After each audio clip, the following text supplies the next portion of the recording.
आज आपके शुक्रगुजार हैं कि आज हमारे वजीर ख़जाना साहब आ जाते हैं और ये पाकिस्तान की चले गए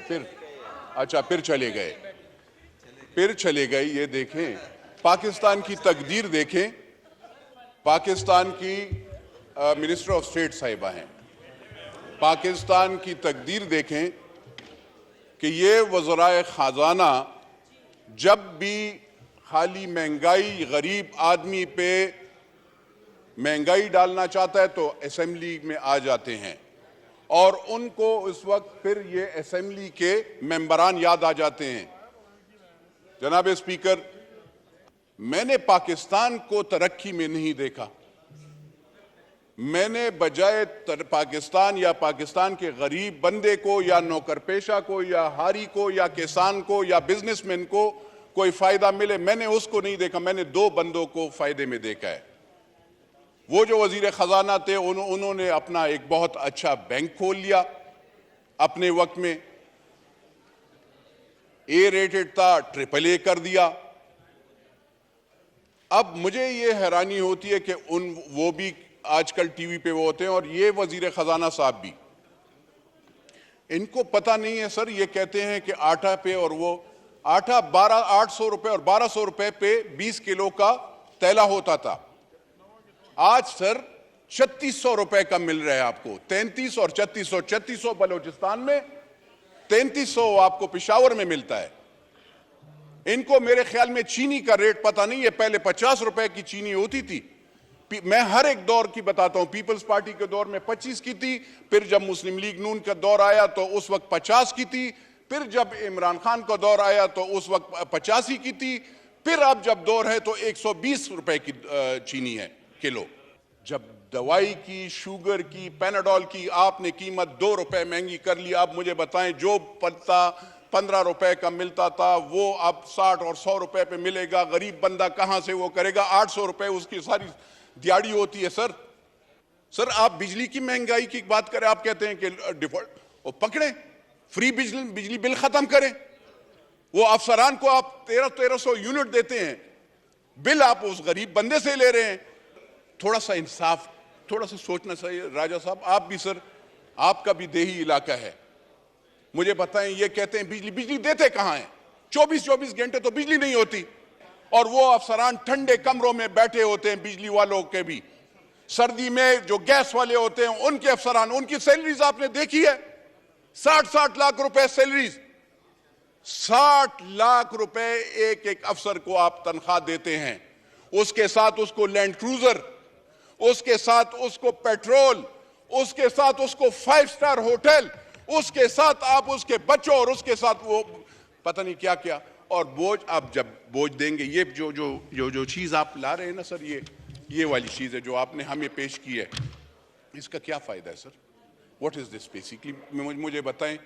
ये आप गरीब बंदे पे पकड़े ना, जाकर 300 कनाल वाले घर को भी पकड़े, अपने आप को, ये और लीडरान को भी पकड़े, इनसे भी पूछें, टैक्स का जरा पूछें। आप कहते हैं अगर ये हम अमीर लोगों पे, आपने कौन से अमीर पे लगाया है?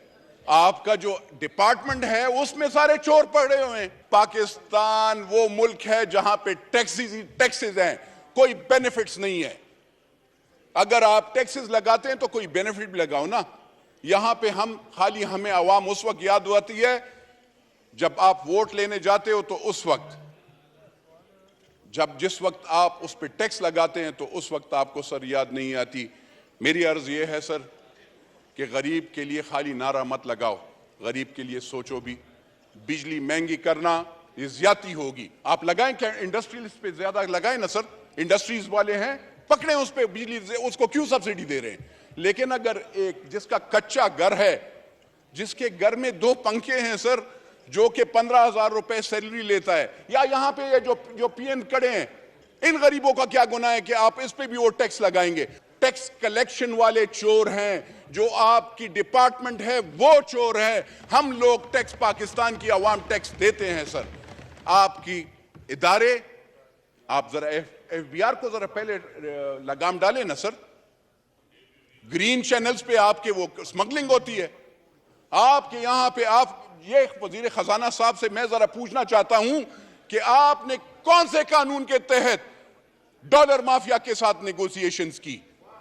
कौन से कानून के तहत आपने 275 रुपए पे डॉलर उनके पास लेके गए? कौन सा कानून था, मुझे बताएं। और कौन है इस मुल्क का मालिक जो कि अफगानिस्तान को डॉलर सीमेंट के बोझे और यूरिया की बोरियों में ले जाता है? मैं तो नहीं हूं सर, ना आप हैं। तो वो कौन मालिक है? उस मालिक से पूछा जाए कि ये डॉलर्स कैसे अफगानिस्तान को जाते हैं, ये यूरिया कैसे जाता है, ये आटा कैसे जाता है। मेरे बलूचिस्तान के भाई के लिए नहीं है, मेरे खैबर पुख्तूनख्वा के भाई के लिए नहीं है, मेरे सदरन पंजाब के भाई के लिए नहीं है, लेकिन वहां पे अफगानिस्तान और उसके लोगों के लिए आटा और यूरिया है। मेरा अफगानिस्तान मुल्क नहीं है, मेरी लाइबिलिटी अफगानिस्तान नहीं है। बिरादरम मुल्क है, लेकिन मेरा मुल्क ये पाकिस्तान है। मेरा मरना जीना इस मुल्क के साथ है और इस लोगों के, गरीब लोगों के साथ है। तो सर, मैं अर्ज ये करना चाहता हूं, इनकी मिनिस्टर साहब को, अगर ये ऐसे ये जो मुआहदे हैं, इमरानी मुआहदा हुआ या डार वाला मुआहदा हुआ, इस हाउस में आना चाहिए। IMF के साथ इनने कौन से इरादे किए हैं? हमें डर लगता है, हमें डर लगता है जिस चीज के लिए ये कहते हैं, जिस चीज के लिए हमने पेट पे पत्थर बांधे हैं, चाहे वो एटम बम हो, चाहे वो और चीजें हो, चाहे अफवाज पाकिस्तान हो, उसके लिए हमने पेट पे पत्थर बांधे और हम ये टैक्सेस वो करते हैं। ऐसे नहीं हो कल उस चीज पे भी सौदा हो जाए। इसलिए IMF के जो मुआहदे हैं, चाहे इन्होंने किया है, चाहे इमरान नियाजी ने किया है, और चाहे वो आगे वाले हैं, वो सारे इस पार्लियामेंट को, यानी चाहे वो नेशनल असेंबली और सेनेट हो, उन दोनों में पेश होना चाहिए सर। वरना अगर आप ऐसे नहीं करेंगे, अगर आप पार्लियामेंट को बुलडोज करेंगे, अगर आप पार्लियामेंटेरियन आवाम की आवाज को खामोश करने की वो करते हैं, तो ये जरा आप सोचें। आप पहले बिल पास करने से पहले आप कहते हैं हम सिंप्लिसिटी लाएंगे, हम वो करेंगे। आप जरा पहले अपने आप को आगे पीछे देखेंगे आप क्या कर रहे हैं। आप अपने अखराजात कंट्रोल करें तो फिर हम मानेंगे। ऐसे नहीं है। मैं I will never be a part of such bill unless and until I see the IMF both the bills, and second thing is जो महंगाई का है ना सर, खुदा की कसम, ये सीट क्या 10 सीट कुर्बान कभी भी मैं वोट नहीं दूंगा। शुक्रिया सर। पाकिस्तान जिंदाबाद।